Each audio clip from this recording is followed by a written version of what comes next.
Question आपको दिया हुआ है संख्या एक्स वाई जेड जीपी में है, मीन गुणोत्तर श्रेणी में है तथा x comma y plus one comma z समांतर श्रेणी में मीन एपी में है।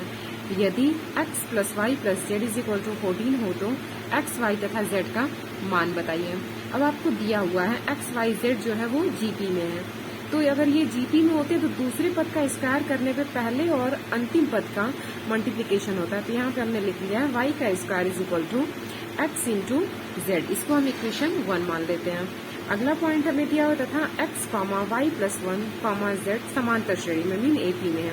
अब समांतर श्रेणी में होने की प्रोसेस होती है, आपने फॉर्मूला पढ़ा होगा b is equal to a plus c upon 2, तो यहाँ से हो जाता है 2b is equal to a plus c, mean जो दूसरा पद होता है उसमें 2 का मल्टीप्लाई करने के इज इक्वल टू होता है एक्स प्लस जेड, मीन पहला पद प्लस आखिरी पद। तो यहाँ पे हमने वही कर लिया है कि 2 का मल्टीप्लाई दूसरे पद में मीन वाई प्लस 1 में किया is equal to x plus z इस फॉर्मूले के अकॉर्डिंग। अब यहाँ से हो जाएगा 2y plus 2 is equal to x plus z. अब यहाँ से x माइनस 2y पक्षांतर कर लेंगे तो x minus 2y plus Z mean x plus Z तो है ही, x भी पॉजिटिव है और z भी पॉजिटिव, 2 को जब इधर भेजेंगे तो ये माइनस 2y हो जाएगा इज इक्वल टू आपका 2 यही रहेगा। तो इसको इक्वेशन 2 मान लेते हैं। अब दिया हुआ है हमें क्वेश्चन में दिया हुआ था x plus y plus z is equal to 14।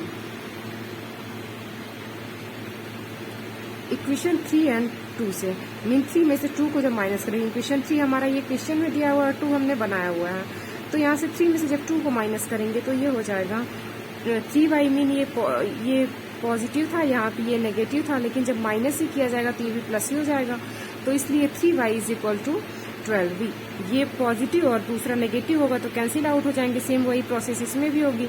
ये पॉजिटिव है और जब माइनस किया जा रहा है तो ये माइनस हो जाएगा, तो यहाँ से x और z कैंसिल आउट हो जाएंगे तो 3y इज इक्वल टू 12 आ जाएगा। अब y इज इक्वल टू 3 का पक्षांतर इधर करेंगे तो डिवाइड हो जाएगा तो इज इक्वल टू 4। अब यहाँ से y square is equal to पता चल जा रहा है, y इज इक्वल टू अगर 4 आ रहा है तो y square is equal to 16, इसको इक्वेशन 4 मान लेते हैं। इक्वेशन 1 में y का मान रखने पर इक्वेशन 1 हमारा था y का square is equal to x z, तो यहाँ पे हम इक्वेशन 1 में वो मान रख लेंगे। तो एक्स जेड का हमें मान पता नहीं है और y square is equal to आया है 16, तो इक्वेशन 3 में वाई का मान रखने पर अब यहाँ से हमने इक्वेशन 3 में वाई का मान रखेंगे। वाई का मान हमारा 4 आया था, इक्वेशन 3 है x plus y plus z is equal to 14, तो x plus 4 plus z is equal to 14 हो जाएगा। यहाँ से इक्वेशन 3 में ये मान रखने पर हुआ तो 4 को इधर लाएंगे तो ये पॉजिटिव इधर आएगा तो नेगेटिव हो जाएगा, तो x plus z is equal to y minus 4, तो x plus z is equal to 10, इसको इक्वेशन 5 कर लेते हैं। अब यहाँ से फॉर्मूला आपको पता होगा x माइनस जेड का स्क्वायर, फॉर्मूला तो होता है x का स्क्वायर प्लस जेड का स्क्वायर माइनस 2xz, लेकिन अगर हम इसको x प्लस जेड का स्क्वायर माइनस 4xz भी लिख सकते हैं, मीन इसका फॉर्मूला हो जाएगा x का स्क्वायर प्लस z का square plus 2xz minus 4xz है, तो जब माइनस किया जाएगा तो ये 2xz ही आ जाएगा, मीन इसके इज इक्वल टू इसको लिख सकते हैं। अब सारे मान हम पुट कर देंगे, x प्लस जेड का मान अभी हमें यहाँ से प्राप्त हुआ है 10, तो यहाँ पे हम 10 का स्क्वायर कर सकते हैं, और xz का मान हमें प्राप्त हुआ है 16, तो उसको भी हम रख देंगे तो 4 इंटू 16, x माइनस जेड का स्क्वायर इज इक्वल टू हो जाएगा यहाँ से 100 minus 64 is equal to minus करने पे ये 36 हो जाएगा, तो x माइनस जेड, अब यहाँ पे x माइनस जेड का स्क्वायर इज इक्वल टू 36 आया हुआ है, तो x minus z is equal to हो जाएगा 6, ये इक्वेशन 6 हम इसको मान लेते हैं। अब इक्वेशन 5 प्लस इक्वेशन 6, इक्वेशन 5 आया हुआ है x plus z is equal to 10, और यहाँ पे x minus z is equal to आया है 6, इक्वेशन 6, तो हमने किया है इक्वेशन 5 प्लस इक्वेशन 6, तो 2x इज इक्वल टू 16, यहाँ से मीन ये कैंसिल आउट हो जाएगा, z से z कैंसिल आउट हो जाएगा, तो 2x इज इक्वल टू आ जाएगा 2x is equal to 16, mean x जुड़ जाएगा तो 2x यहाँ से 10 16, तो 2x is equal to 16, x is equal to 16 by 2 is equal to 8, तो x का भी मान हमें पता चल गया, y का भी मान हमें यहाँ से पता चल गया, अब बचा है अभी z का मान ज्ञात करना। अब हम यहाँ पे करते हैं x का मान समीकरण 6 में रखने पर, x का मान समीकरण 6 में रखने पर हो जाएगा x minus z is equal to 6। तो x 8 minus z mean x का मान 8 आया, तो 8 minus z is equal to 6। इसका पक्षांतर करेंगे तो 8 इधर आएगा तो माइनस हो जाएगा, तो 6 minus 8 mean minus z is equal to -2 आएगा, और माइनस से माइनस कैंसिल आउट हो जाएगा, तो z is equal to 2। Answer हो जाएगा x is equal to 8, y is equal to 4, z is equal to 2। ये आंसर हो जाएगा आपका। क्वेश्चन आपको दिया हुआ है गुणोत्तर श्रेणी की किन्हीं 3 क्रमागत संख्याओं का योगफल 42 तथा गुणनफल 512 है, तो संख्याएं बताइए। अब यहाँ पे हम लिखेंगे माना वो संख्याएं। हमने आपको बताया था गुणोत्तर श्रेणी में अगर 3 संख्याएं हमको माननी होती हैं तो a/r a, AR मानते हैं। तो यहाँ पे हमने वही संख्याएं मान ली। माना की संख्याएं 1/r a, AR है। अब योगफल इसका हमें क्वेश्चन में दिया हुआ था कि योगफल 42 है, तो हम लिख लेंगे उसको योगफल is equal to a/r plus a plus AR is equal to 42।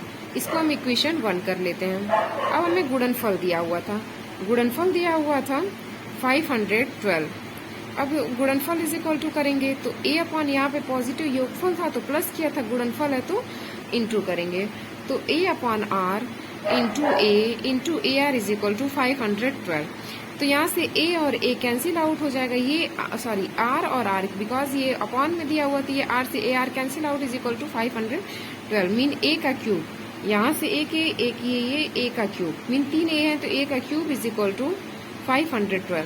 अब ये 512 जो होता है वो 8 का क्यूब होता है, तो a का क्यूब इज इक्वल टू 8 का क्यूब लिख सकते हैं हम। तो यहाँ से हमने डायरेक्ट लिख दिया a इज इक्वल टू 8। अब a का मान हम इक्वेशन 1 में रख देंगे। इक्वेशन 1 हमने बताया था आपको 1a/r plus a plus AR is equal to 42। तो a का मान हम समीकरण 1 में रखेंगे, तो 8/r plus 8 plus 8r is equal to 42। अब यहाँ से हो जाएगा 8 का पक्षांतर हम इधर कर देंगे, मीन दूसरी तरफ हम भेज देते हैं, तो ये हो जाता है 42 माइनस 8। तो यहाँ से हमें मिलता है 8/r प्लस 8r। अब जब इसको हम ऐड करते हैं, मीन दोनों का एलसीएम लेते हैं, इसकी अपॉन हम 1 मान सकते हैं, तो एलसीएम लेने पे अपॉन में r आएगा, और r से r को मीन हर को डिवाइड करते हैं और अंश में मल्टीप्लाई करते हैं, तो यहाँ से r से r कैंसिल आउट, तो 8 बचेगा। यहाँ पे 1 से r को जब डिवाइड करेंगे तो r ही आएगा, तो 8r में मल्टीप्लाई हो जाएगा r का, तो 8r का स्क्वायर इज इक्वल टू 34। तो यहाँ से अब हो गया 8 प्लस, अब r यहाँ पे अपॉन में इधर जाएगा तो मल्टीप्लाई हो जाएगा, मीन डिवाइड है यहाँ पे जाएगा तो मल्टीप्लाई हो जाएगा, तो 8 प्लस 8r का square is equal to 34r। अब इसको हम पक्षांतर करेंगे, तो इधर पॉजिटिव इधर आएगा तो नेगेटिव, 8r का square minus 34r plus 8 is equal to 0। हम दो ऐसी संख्याएं लेंगे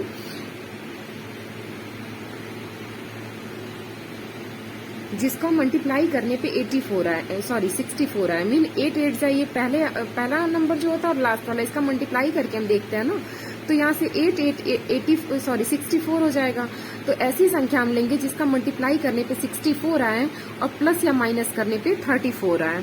तो हमको वो संख्या मिली 32 और 2, तो 32 2 जा 64 हो जाएगा, और प्लस करने पर ये माइनस माइनस है बट ये प्लस होगा क्योंकि माइनस दोनों माइनस है, तो यहाँ पे माइनस 34 हो जाएगा।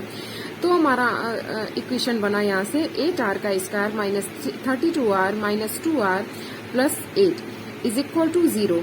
अब 8r यहाँ से कॉमन लेंगे तो r माइनस 4, यहाँ से माइनस 2 कॉमन लेंगे तो r minus 4 is equal to 0। 8r minus 2, यहाँ से 8r माइनस 2 ये बचा, और यहाँ से r माइनस 4 दोनों में था कॉमन, तो ये हमने लिख लिया इज इक्वल टू 0। यहाँ से हो जाएगा 8r is equal to 8r minus 2 is equal to 0, तो 8r इज इक्वल टू 2, ये नेगेटिव है तो इधर आ जाएगा positive, r is equal to 2/8 is equal to 1/4। यहाँ से r minus 4 is equal to 0 है, तो r इज इक्वल टू 4 हो जाएगा। अब यहाँ से हमें r के 2 मान प्राप्त हो रहे हैं, एक 1/4 और दूसरा 4। तो अब यहाँ पे हम इक्वेशन जो हमने बनाया था, इस इक्वेशन में इस संख्याएं जो होती हैं हमारी a/r AR, इसमें हम रख देंगे। इसी का मान तो हमें ज्ञात करना था, अभी हमने माना था, लेकिन अभी हमें एक नंबर यहाँ से प्राप्त हो सकता है। तो यहाँ पे पहली संख्या हमने मानी थी a/r, तो ए का मान यहाँ से हमें प्राप्त हुआ था 8। ए का मान जो हमें प्राप्त हुआ था 8 प्राप्त हुआ था। तो हम यहाँ पे लिख देंगे 8 अपॉन आर का मान प्राप्त हुआ है 1/4 इज इक्वल टू 32। अब या तो एक आर का मान, क्योंकि हमारा 2 आया हुआ है, तो यहाँ से हम आर का मान एक बार 4 भी लेते हैं हम, तो ये हो जाएगा 8/4 इज इक्वल टू 2 डिवाइड करने पर mean a is equal to 8। अब पहली संख्या हमारी ए अपॉन आर है, तो ये 2 मान आए हैं, और दूसरी संख्या हमारी होती है ए, तो ए इज इक्वल टू तो 8 ही लिखेंगे। अब तीसरी संख्या जो हमने मानी थी ए आर, गुणोत्तर श्रेणी में यही 3 संख्याएं जब मानते हैं तो ए अपॉन आर, ए आर, तो ए आर जब हम माने हैं तो 8 इंटू 1/4 इज इक्वल टू 2, या यहाँ से या ये हो जाएगा, अगर 4 हम लेते हैं तो 8 इंटू 4 इज इक्वल टू 32। अब इस सिचुएशन में मीन अगर 1/4 हम लेते हैं तो इसका मान आएगा 32, 8, 2, या अगर r इज इक्वल टू 4 लेते हैं तो 2, 8 इंटू 32। सेम वही आंसर है, बस अपोजिट दिया हुआ है, 32 पहले है, इसमें 2 पहले है। ये आंसर हो जाएगा आपका। अगला क्वेश्चन दिया हुआ है, जीपी की किन्हीं 3 संख्याओं का गुणनफल 27 तथा क्रमशः 2 संख्याओं के गुणनफलों का योग 39 है, तो संख्याएं ज्ञात कीजिए। अब यहाँ पे जीपी की जो 3 संख्याएं क्रमागत हमने मानने के लिए आपको बताया ए आर, ये संख्याएं हम मान लेते हैं।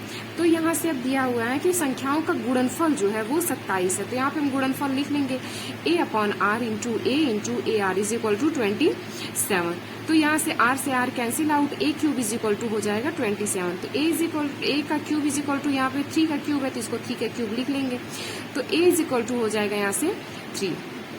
अब दिया हुआ है कि क्रमशः 2 संख्याओं के गुणनफलों का योग, मीन क्रमशः 2 संख्याएं, मीन पहले ये संख्या 2 लेंगे इनका गुणनफल, प्लस अगली 2 संख्याएं लेंगे उनका योग, फिर अगली 2 संख्याएं लेंगे उनका योग। ये हमें क्वेश्चन में दिया हुआ है कि क्रमशः 2 संख्याओं के गुणनफलों का योग जो है वो 39 है। तो गुणनफलों का योग हम ऐसे लिख लेंगे a upon r into a plus a into a r plus a upon r into a r is equal to 39। तो ये हो जाएगा इज इक्वल टू, आर से आर कैंसिल आउट हो जाएगा, इसका मल्टीप्लाई होगा, तो यहाँ से ए का स्क्वायर अपॉन आर प्लस ए का स्क्वायर आर प्लस ए का स्क्वायर इज इक्वल टू 39। तो अब ए का मान रखने पर, ए का मान यहाँ पे हमें 3 प्राप्त था, तो 3 हम यहाँ पे रख देंगे, तो 9 upon r plus 9r plus 9 is equal to 39। तो ये हो जाएगा, 9 का पक्षांतर इधर करेंगे तो 9 upon r plus 9r is equal to 30। यहाँ से हो जाएगा 3/r, सब में से हमने 3 को कॉमन ले लिया है, तो 3/r plus 3/r is equal to 10। अब 3 upon r plus 3r is equal to 10। यहाँ से हो जाएगा 3r का square plus 3 plus 10r, mean LCM लेंगे तो अपॉन में r आएगा, फिर r का डिवाइड करेंगे तो r से r कैंसिल आउट, तो ये हो जाएगा 3 यहाँ से होगा, और ये 3r का स्क्वायर, तो वही मैंने पहले लिख दिया है, बड़ी हाथ को पहले लिखा है, तो 3r का स्क्वायर प्लस 3 और अपॉन में r बचेगा, ये डायरेक्ट मैंने किया हुआ है, अगर आपको ना समझ में आए तो थोड़ा सा एक लाइन और लिख लीजिएगा। तो ये r को इधर हम पक्षांतर, बिकॉज ये डिवाइड में होगा, इधर आएगा तो मल्टीप्लाई हो जाएगा, तो ये हो जाएगा 10r। यहाँ से हो जाएगा 3r का स्क्वायर माइनस 10, इसको पक्षांतर करेंगे तो माइनस 10r हो जाएगा प्लस 3 इज इक्वल टू 0। अब हम ऐसी संख्याएं लेंगे जिसको मल्टीप्लाई करने पर 9 आए, पहली संख्या और आखिरी संख्या का मल्टीप्लाई करते हैं तो 3 3 से 9 का r का स्क्वायर आना चाहिए, तो यहाँ से 3r का square plus minus 9r minus r plus 3 is equal to 0। अब यहाँ से हमें 3r कॉमन दिख रहा है, तो 3r कॉमन लेंगे तो r माइनस 3, यहाँ से -1 कॉमन दिख रहा है तो r minus 3 is equal to 0। यहाँ से हो जाएगा r माइनस 3, यहाँ से 3r minus 1 is equal to 0। यहाँ से r का मान हमें 3 प्राप्त हुआ है इससे, और a का मान हमें 3, तो एक ही मान प्राप्त है, a का मान जो है वो 3 ही प्राप्त है। और यहाँ से अगर हम कर रहे हैं तो r इज इक्वल टू हमें 1/3 प्राप्त हो रहा है। पहले 3r इज इक्वल टू 1 करेंगे, अब यहाँ पे 3 मल्टीप्लाई में होगा, इधर भेजेंगे तो ये डिवाइड में हो जाएगा, तो 1/3, r इज इक्वल टू 1/3। और ए का मान सेम ही है। ए इज इक्वल टू, आपके दो आंसर यहाँ पे भी आएंगे, r is equal to 3, r is equal to 1/3 और ए इज इक्वल टू 3, ये आंसर हो जाएगा। और अगर आप सीरीज में रखना चाहते हैं तो ये तो ए आर का मान प्राप्त हो गया। आपको संख्याएं तो आपको ज्ञात करनी थी, वो तो ज्ञात कर ली। अगर आप श्रेणी में रखना चाहते हैं तो श्रेणी में आप जब रखेंगे तो पहला ए आर होता है, दूसरा ए, तीसरा ए आर का स्क्वायर। तो जब ए अपॉन आर करते हैं, ए अपॉन आर करने पे मीन 3/3 इज इक्वल टू 1। ए का मान आपको 3 ही प्राप्त है और ए आर का मतलब कि 3 × 3 इज इक्वल टू 9। अब दूसरा मान अगर आप 1/3 यहाँ पे रखते हैं, यहाँ पे 1/3 रखने पर ये प्राप्त हुआ है। तो ए का मान आप 3 रखते हैं, आर का मान 1/3 रखते हैं, तो 3 का मल्टीप्लाई ऊपर हो जाएगा तो ये 9 हो जाएगा। ए का मान 3, ए आर का मान हो जाएगा 1/3, आप इंटू 3 करते हैं तो ये कैंसिल आउट हो जाएगा, इज इक्वल टू 1। तो ये आपके दो आंसर हो जाएंगे।